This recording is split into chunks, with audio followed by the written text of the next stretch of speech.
Hello and welcome to sportingways.com. My name's Thomas Rooney and again I'm joined by Joe Rooney. And as the summer's underway, obviously there's no football on at the moment, so what we normally do, look at football predictions. We looked at Wimbledon last week as well for the tennis. But actually what we're going to look ahead to this week is England versus South Africa. The test series between the two top teams in test cricket gets underway next Thursday. We're going to have a look at the series as a whole, make a few predictions, give a few views and just generally give some insight on what we think about the series and what it will bring.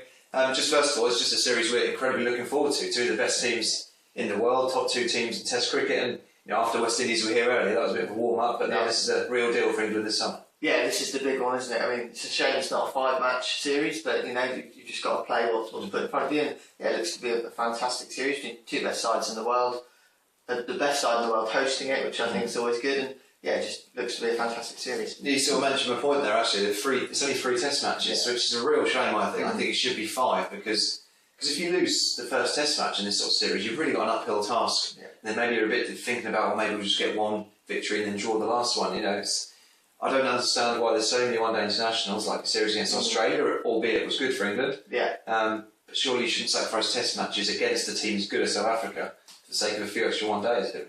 No, especially with the unpredictability of the English weather as well. You could have a test match washed out, couldn't you? And then that means that you win one apiece, and then it's a drawn series, and no one really wants to see a drawn series. You want to see someone come out on top. I think 5 test matches, there's time for plenty of twists and turns. Yeah, definitely. Not the case. Okay, first of all, now we're going to look ahead to each team more specifically. Okay, first up we're going to look at England and just a few thoughts on them, their form and a bit on team selection as well. Obviously England one-day side beat Australia 4-0 recently, and to be honest, in every form of the game England are flying, aren't they, and very confident because the nucleus of each side is the same with the likes of, so we've got Cooks and Peterson's not in the one-day stuff, he'll come back into the test. You've got Bell who's playing in both forms, you've got people like Broad and Bresnan are playing in both forms, Anderson. It's basically the same team, and Team England is looking very good. Yeah, I don't think it matters what format of the game it's in, really. If you've got your players that are playing well and you're winning games, that's all that matters. And they're going to come into this series now just full of confidence about beating sort of the old enemy, Australia, and not only beating them, but just never really coming under much pressure against them. It's very refreshing, wasn't it? They were just superb from the outset. And as soon as the game started, it just had that feel, well, England are going to win this, and that can only be a good sign, definitely. Yeah, so 10 victories in a row now for England's one-day side.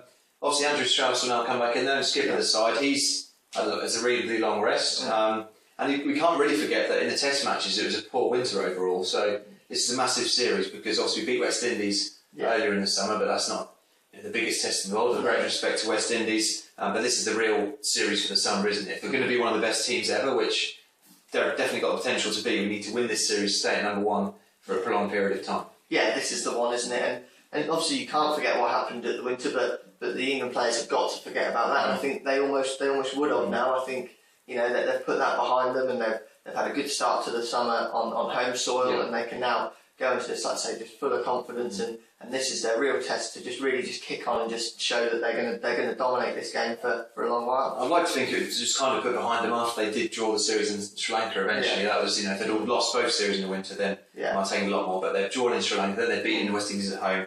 Now it's all building up to this one, as we say. Quick selection thing, there's not too much to talk about. The team pretty much picks itself. Probably the one big decision is Bopara or Bairstow. Bairstow has possession. He didn't score too many runs against the West Indies, but does he deserve to stay in the team just to be given prolonged, or does Ravi Bopara's form in the one-day series put him in to the team, because he's obviously got some wickets as well, so he'll be handy with his bowling. So Bopara or Bairstow? I think I'd go Bopara, to be honest. I think you just got to pick your players that are in form and full of confidence, scoring runs, and Bopara's that man at the minute.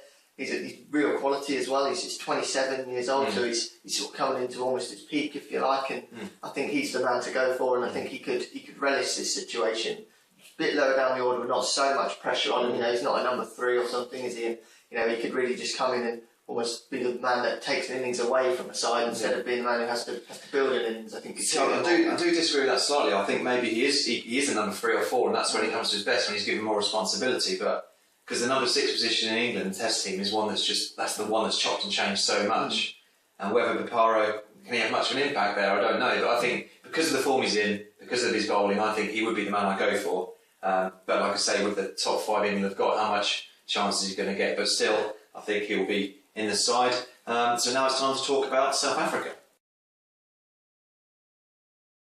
Okay, next up, just a few quick words on South Africa. Obviously, the team taking on England in this 3-match test series that everyone's looking forward to.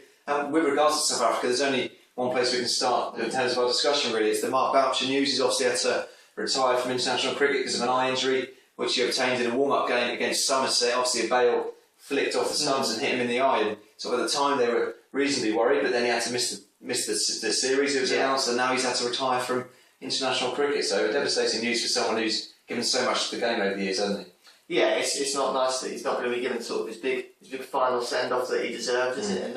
And he's a massive character as well, and he's someone that South Africa are really going to miss. And I think everyone, even the England fans, are going to miss, because you want to see England go up against the best of the best, don't you? And Boucher's certainly that. And yeah, it's going to be a real shame not to see him here. It's a shame, because it's going to be his last tour as well. So obviously I think he got his 150th test would have been at Lords against England, which is borderline perfect, and it's just a real shame that it's ended this way for him.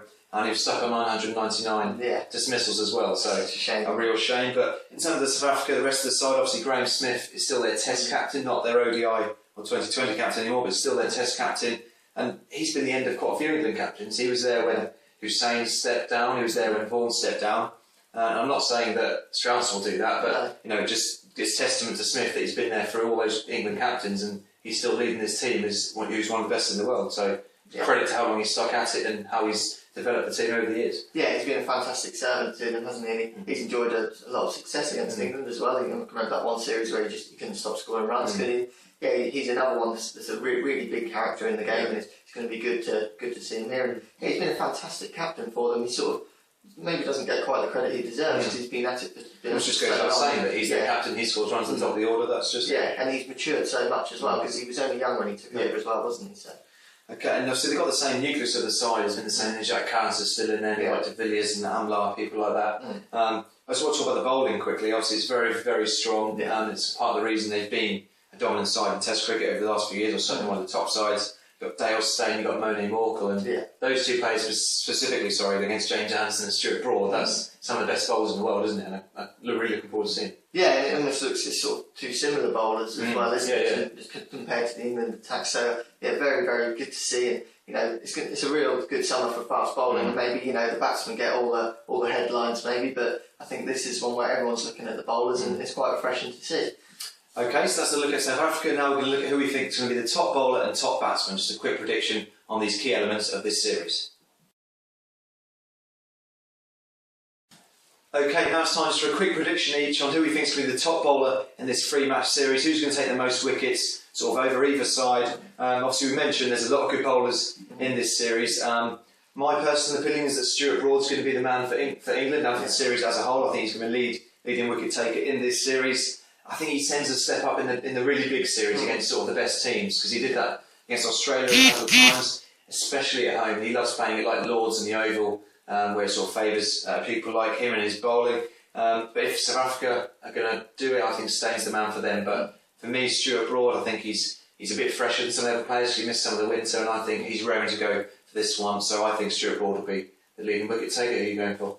Yeah, I also think it's going to be an England player, but I think James Anderson's going to be the man. I think he's he's the leading man for England, isn't he? And he's the one that they really look to, and he's going to really show that he's one of the best bowlers in the world at the moment. And I think you just back Anderson to pick up the openers early on, and then maybe 9, 10, 11 pick them up and get 5 wickets. I really think this is his real time to shine. So James Anderson leading wicket taker for me. Okay, Broad and Anderson are picks for top bowlers in this series. Okay, now it's time for prediction on top batsmen. Who do we think is going to score the most runs in this 3-match series? Like there is bowlers, there's plenty of candidates for this, both of the sort of top 5, 6 of South Africa and England, very, very strong. Obviously it's the men at the top of the order that are going to get sort of most chances, or guaranteed chances. And with that in mind, I'm actually going to go for Hashim Anwar of South Africa. I think he's the man that will lead the way. He's always got a decent record against England, and he's been a solid part of this batting lineup sort of for many years now, and I don't think he's got enough credit, because he averages 46 in Test match cricket, which, given the amount of games he's played, is very, very good. As far as England are concerned, I think KP is the main man, as always. I think if he's batting well and he's getting some runs, England are doing okay. But I think it's actually going to be Amla that's going to be a real nuisance for England this summer and be the leading scorer in the series.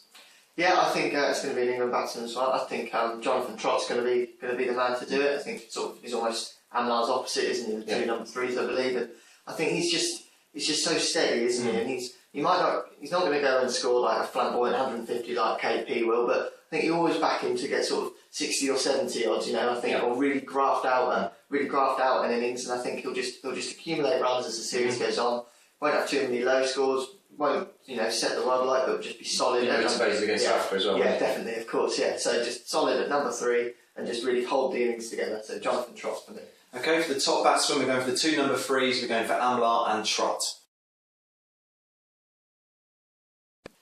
Okay, finally we're going to give a series prediction each. Obviously 3 test matches. We wish it was 5 so we could predict 3-2 or something, but it's not. It's just 3 test matches, so everyone is crucial for the outcome, because if you lose the first game, as we say, you've got an uphill task to win the whole series. I'm actually going to go for 1-1 in the 3-match series. I think it's going to be a draw to begin with, possibly weather-affected draw to begin with. Then I think South Africa will win at Headingley, and then I think England will save the series and get the draw at Lords in the final match. So that's my prediction. I'm going for 1-1, which means England would stay as number 1 side in the world, which I think overall they'll be happy with. Obviously they want to win the series, but it's a tough test, and I think 1-1.